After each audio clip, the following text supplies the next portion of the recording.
সেবাশ্রমের entry.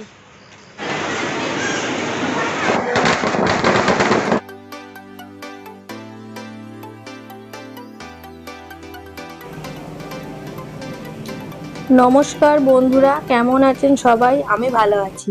আজকে আবার বেরিয়ে পড়েছি একটা নতুন জায়গায়। আমরা যাচ্ছি দুন এক্সপ্রেস করে হরিদ্বার। এখন হাওড়া স্টেশনে এসে পৌঁছেছি। চলো, সবাই উঠে গেছে, আমাকে নিচে একা রেখে দিয়ে। চলো যাই, তাড়াতাড়ি গিয়ে আগে কম্পার্টমেন্টে উঠে বাকি কথা বলছি।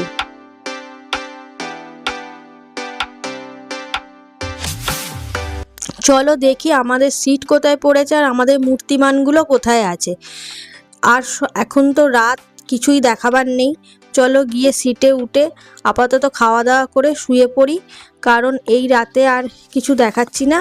তোমাদের কাল সকালে নতুনভাবে ভিডিওটা শুরু করব। চলো, গুড নাইট। সবাইকে জানাই শুভ সকাল। আজ আমরা বেরিয়ে পড়েছি হরিদ্বারের পথে। কাল রাতেই ট্রেনে উঠেছিলাম, আজকে নতুন একটা সকাল। অনেকক্ষণ ভিতরে বসেছিলাম, তাই একটু বাইরেটা এসে দাঁড়ালাম, একটু প্রকৃতির হাওয়া খাই। আর এই জানলার দরজার ধারে দাঁড়াতে বেশ ভালোই লাগে। দাঁড়িয়েই দেখি আমাদেরকে ক্রস করছে হাওড়া বিকানিয়ার এক্সপ্রেস। ট্রেনের দরজার সামনে দাঁড়িয়ে এরকম ট্রেন ক্রসিং দেখতে কিন্তু বেশ ভালোই লাগে। আমার তো খুব ভালো লাগে। তোমাদের কেমন লাগে অবশ্যই কমেন্ট করে জানিও। আর এই ভিডিওটা কেমন লাগছে সেটাও কমেন্ট করে জানিও। ভিডিও ভালো লাগলে অবশ্যই একটা লাইক দিও, আর অবশ্যই চ্যানেলটাকে সাবস্ক্রাইব করো, যাতে আরও আমি এগিয়ে যেতে পারি। আর বন্ধুদের সাথে শেয়ার করো, যাতে অনেক অনেক বন্ধুরা দেখে এবং লাইক কমেন্ট করে। তোমাদের সাথে কথা বলতে বলতে বেনারসের গঙ্গা পার করে ফেললাম। আমাদের বেনারস ঢুকছে। চলো একটু নেমে দেখি। আমরা সবাই মোটামুটি স্টেশনে নেমে পড়েছি। বাবার বিশ্বনাথের কাছে এসে মনটা চাইছে বাবাকে একবার দর্শন করেই যাই, কিন্তু সেই সময় তো আমাদের হাতে নেই। কিন্তু আমরা চেষ্টা করব খুব শিগগিরই বাবা বিশ্বনাথকে দর্শন করে যাওয়ার। আমি আগেও বিশ্বনাথ দর্শন করেছি, কিন্তু তখন আমি ভিডিও করিনি। এর পরের বার যখন আসবো নিশ্চয়ই তোমাদের সাথে শেয়ার করব। সারাদিন গল্প করতে করতে আজকে সারা দিনটা কেটে গেল। চলো আর কিছু বলছি না, একদম ডাইরেক্ট কথা হবে হরিদ্বার স্টেশনে নেমে। শুভ সকাল। হরিদ্বারে এসে পৌঁছেছি ভোরবেলা। চলো এবার আমাদের দেখতে হবে কোথায় রুম পাওয়া যায়। এখানে কি সুন্দর একটা ভোলে বাবার মূর্তি করেছে। এটা কিন্তু আগে ছিল না, আগে যখন 2 বছর আগে এসেছিলাম এটা দেখিনি। চলো যাই এবার, কোথায় হোটেল নেওয়া যায়। আমরা তো ঠিক করেছি ভারত সেবাশ্রমে নেবো।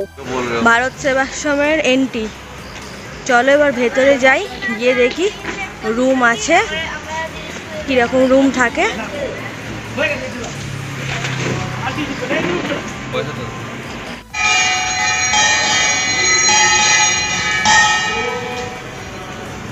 এই হচ্ছে রিসেপশন। 5:30টায় খোলে, সব লোক ওয়েটিং করছে। তারপর ওনারা রুম যেরকম থাকে সেরকম দেয়।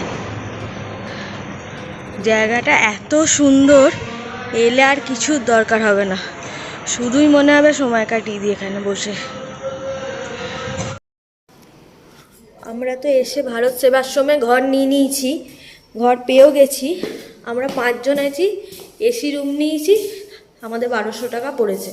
আর নন এসি যদি হয় তাহলে 600 টাকা করে পড়বে, কিন্তু নন এসি এখন অ্যাভেলেবেল ছিল না।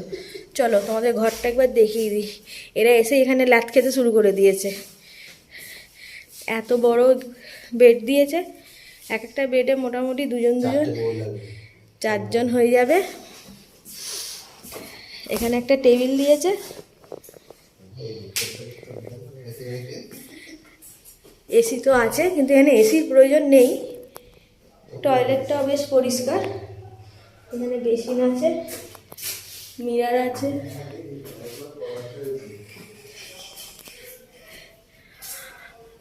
আমরা এসি রুম নেওয়ার কারণ হচ্ছে নন এসি এখন অ্যাভেলেবেল ছিল না, তাই আমরা এসি রুমটাই নিয়ে নিলাম 1000 টাকায়।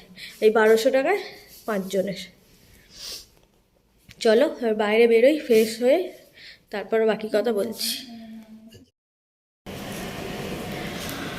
আজ মহানবমী, দেখো এখানেও ভারত সেবাশ্রমের ভিতর দুর্গাপুজো হচ্ছে। ঠাকুরটা কিন্তু খুব সুন্দর লাগছে।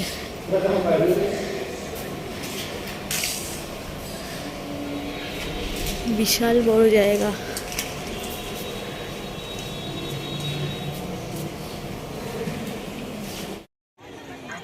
আজ নবমী শেষ, দশমী শুরু। আমরা ভারত সেবাশ্রম থেকে একটা টোটো নিয়ে হারকিপৌরি ঘাটে চলে এলাম। এসে দেখছি গঙ্গায় বেশ জল, তাই আমরা গঙ্গা চানটা আজ করেই নি। তাই সবাই মিলে জলে নেমে পড়েছি। আমরা আগেও এসেছি হরিদ্বারে, কিন্তু গঙ্গা চানের সুযোগ হয়নি। তাই এবছর যখন সুযোগ পেয়েছি, গঙ্গা চানটা কেন হাতছাড়া করি, গঙ্গা চানটা করেই নি। আজ দশমী, রাত্রিবেলা হবে দশেরা। চেষ্টা করব তোমাদের দেখাবার। চলো গঙ্গা চান করে আবার ভারত সেবাশ্রমে গিয়ে কথা বলছি।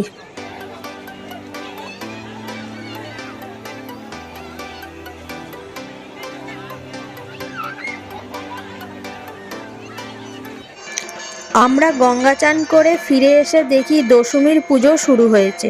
চলো একটু পুজো দেখি, তারপর ওদিকে আবার ভোগেরও লাইন পড়ে গেছে, ওখানে ভোগেরও লাইন দিতে হবে। আমরা ভারত সেবাশ্রমে ঠাকুরের প্রসাদ পেয়েছি। দেখো পোলাও দিয়েছে, ভাত, ডাল, শুক্তো, ফুলকপি, পনিরের তরকারি, পায়েস, পোলাও, মিষ্টি, চাটনি, দইটা আমি খাই না তাই নিইনি।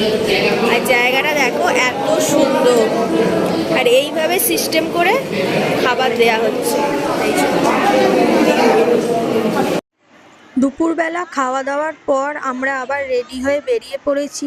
এখন এসে বসে আছি মা মনসা মন্দির যাওয়ার জন্য, কিন্তু এখানে ওয়েট করতে হবে। আমরা যেহেতু রোপওয়ে যাব, তার জন্য এখন 1.5 ঘন্টা এখানে বসে ওয়েট করতে হবে। রোপওয়ের টিকিট 200 টাকা করে আপ ডাউন, কিন্তু এখানে টাইম লাগবে যেতে 1.5 ঘন্টা, আসতে 1.5 ঘন্টা, মানে ওয়েটিং টাইম। আর যাওয়ার জন্য 3-4 মিনিট, কিন্তু এই ওয়েটিং করতে হবে 1.5 ঘন্টা ধরে। এখন আমরা বসে আছি, আমাদের নাম্বার দিয়েছে, দেখি কখন ডাক আসে। অবশেষে ডাক পেলাম। এবার আমাদের টোকেন নাম্বার এসছে, আমরা যাচ্ছি, কিন্তু এর ভেতরও বেশ ঘুরে ঘুরে তারপর রোপওয়ের কাছে গিয়ে পৌঁছাতে হবে। আর এখানে এসে দেখছি এক একটা রোপওয়ে 4 জন করে।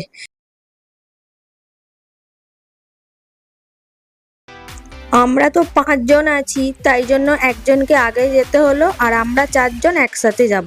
কারণ আমার সাথে আরো 3 জন এই প্রথম রোপওয়ে উঠবে। আর এই দুটোর মুখ দেখো, একদম ভয়ে শুকিয়ে যাচ্ছে।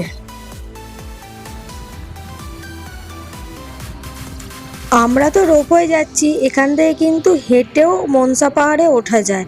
এই নিচে দেখো হাঁটার রাস্তাটা দেখা যাচ্ছে, অনেকে হেঁটেও ওঠে।